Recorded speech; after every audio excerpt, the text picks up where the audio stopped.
Hi, everyone. It's a pleasure to be here. My name is Bret, and after a decade of engineering and entrepreneurship, I founded an Energy and Climate Research Institute in 2017. And after several years of thesis building, emerged a climate tech venture, Last Energy.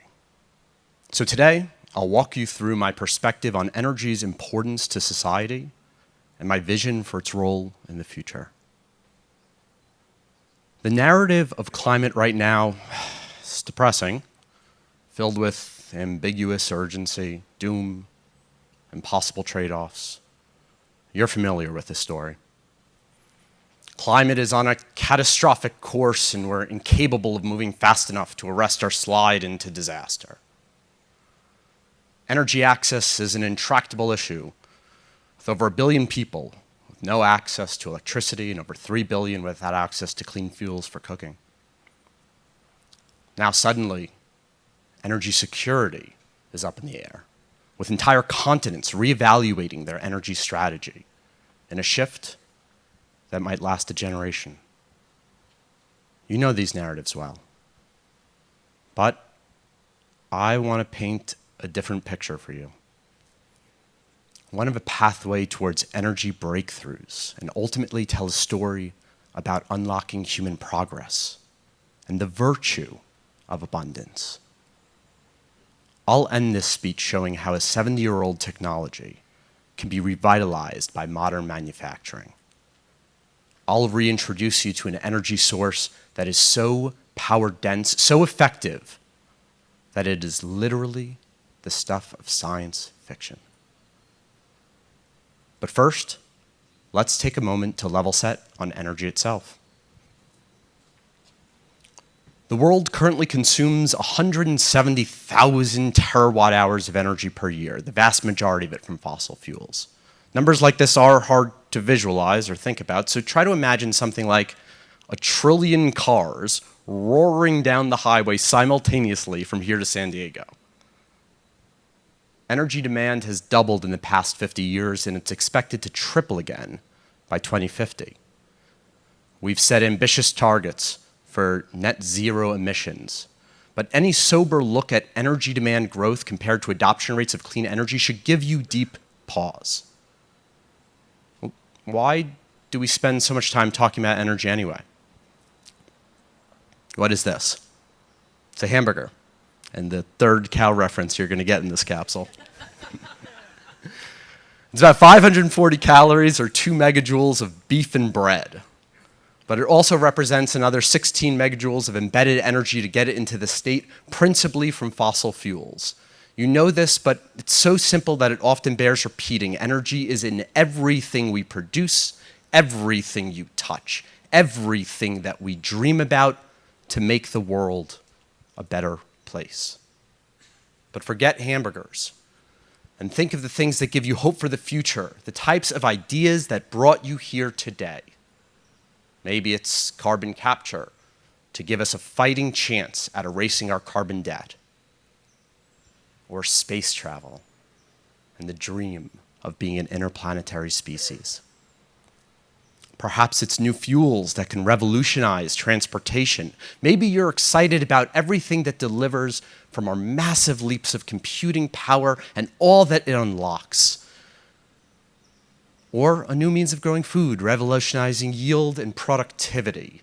These endeavors all have something in common. They promise to improve the quality of life of billions of people, and they also use colossal amounts of energy.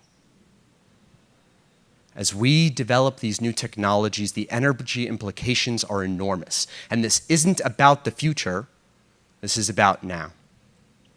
Today, the largest chip makers use more energy and emit more CO2 than our largest auto manufacturers do. Our digital currencies consume as much energy as middle-income countries, but the answer, obviously, isn't to stop progress. Development, R&D, we wouldn't be here today if we felt that way. In fact, I'll go further and say that our goal shouldn't be conservation at all. It shouldn't even be a 3 times use in energy. it should be a 10 times use in energy, enough so that everyone has more than enough energy, so they don't have the need to feel like energy is a trade-off. We can decouple energy's impact on the environment. We can have as much as we want, so long as it's clean. Our goal shouldn't be to conserve our way to just a satisfactory future. It should be to unleash the potential of what limitless energy can deliver.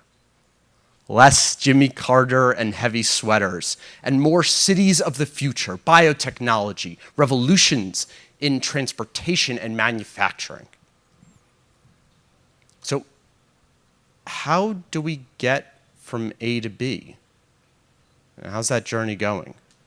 We are decarbonizing, right? It turns out that energy transitions don't happen overnight. 20 years ago, Germany embarked on a massive energy transition. $500 billion later, they've barely moved the needle, cutting fossil fuel consumption just barely 10%. It's not nothing, but not only have they run out of steam, the resulting energy insecurity has them bringing coal plants back online. Can you believe it? Their stated goal is net zero. Battling climate change actually requires net negative. But progress is woefully insufficient. Meanwhile, China, the country where virtually all solar is manufactured, known for its expertise in infrastructure, when considering its own energy strategy, is nevertheless embarking on a build-out of over 250 of the largest coal plants ever built. Clearly, the energy transition is not as simple as covering a small square of Nevada with some solar panels. To bring it closer to home, you all know that when you drive an electric car, you're still mostly just burning fossil fuels. Where do you think that electricity comes from? Especially at night. This transition is not so simple. But where have we already seen incredible decarbonization success stories? Wiping their emissions clear in under a decade. Sweden, France, Ontario, South Korea. And what do they have in common? They used nuclear energy. So, why is nuclear special? If you guys think, just look at your fist and just think about the size of that. That amount of uranium contains enough energy, enough power for your entire lifetime of consumption. Everything that you've done that uses energy in that little amount of fuel. And it's incredibly abundant as well. It's one of the most abundant metals, as abundant as tin. You want to think about the least amount of environmental impact, the least amount of resource extraction? You should start with something that is that incredibly productive. Nuclear delivers carbon-free, always-on energy. It can be located at the site of demand. And over 30 countries have already figured out how to successfully build their own domestic capabilities from scratch. But as you can see here, nuclear stagnated. And why did that happen? Why doesn't nuclear energy continue to flourish? I've given many talks walking through the misconceptions around this question. But what I can tell you about the accepted understanding of nuclear's decline is that it is dead wrong. It's not about public perception. It's not about waste or accidents. At the end of the day, it all boils down to the bottom line. In 1968, it cost roughly just $1 billion to produce a gigawatt of nuclear power. A gigawatt is enough to power a 1 million-person city. But a decade later, that same gigawatt cost 10 times as much. Why?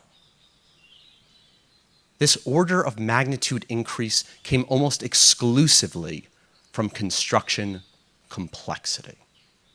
Boring, but that's what we figured out. Instead of building two standardized, identical half-gigawatt plants like they used to all around this country, the industry switched to a model of building bigger and bigger customized units.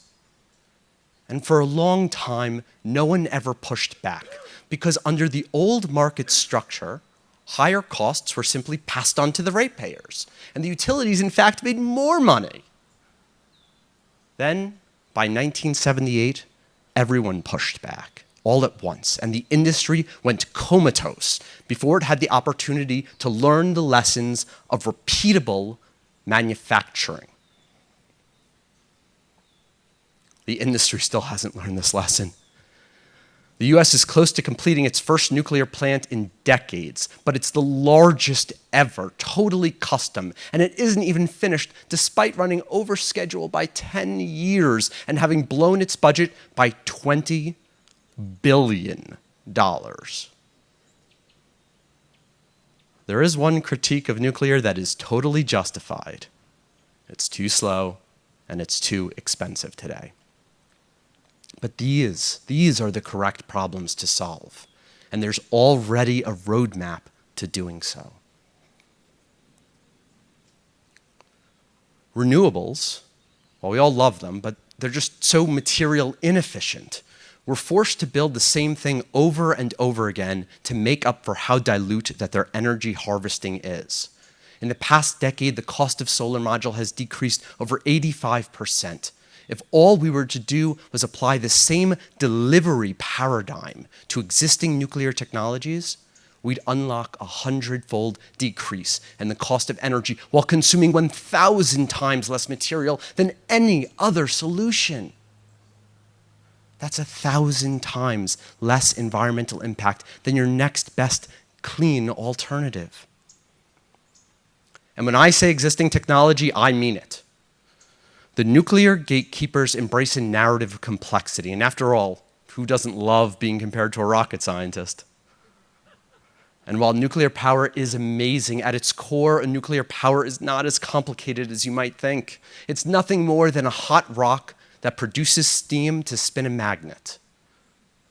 There's nothing broken with the nuclear technology that we've already deployed around the world, supplying 10% of global electricity today. What is broken is the delivery model, the way that we package and sell it. Today's nuclear engineers, incumbents, and startups alike fall too deeply in love with the newness. They embrace technical complexity.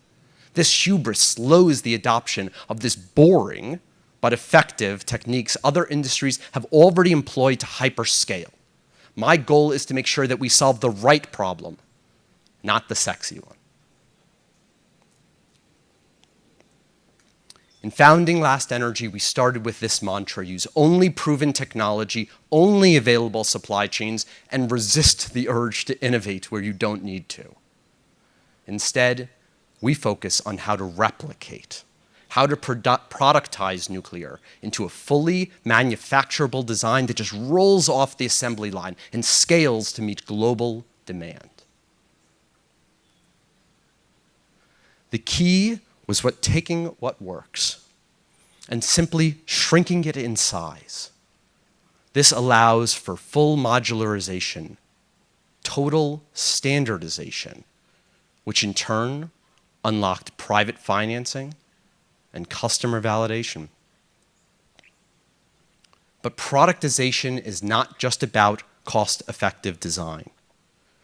It's the opportunity to create something accessible, transparent, and beautiful. Something to inspire, something that people will love and that communities will desire. In just 2 years, we've gone from a design thesis to manufacturing our first plant in Texas and selling dozens of plants throughout Europe, helping provide the energy security in a time of desperate need. Over the next 2 years, our first set of plants will be up and running and mark the dawn of a new era for clean energy. I invite you to help me reject this depressing climate narrative, seemingly more about enforcing limits on others, and shackling the poor than achieving real progress. Instead, join me in embracing a new vision, a world hallmarked by energy abundance and unlocking human potential. Thank you.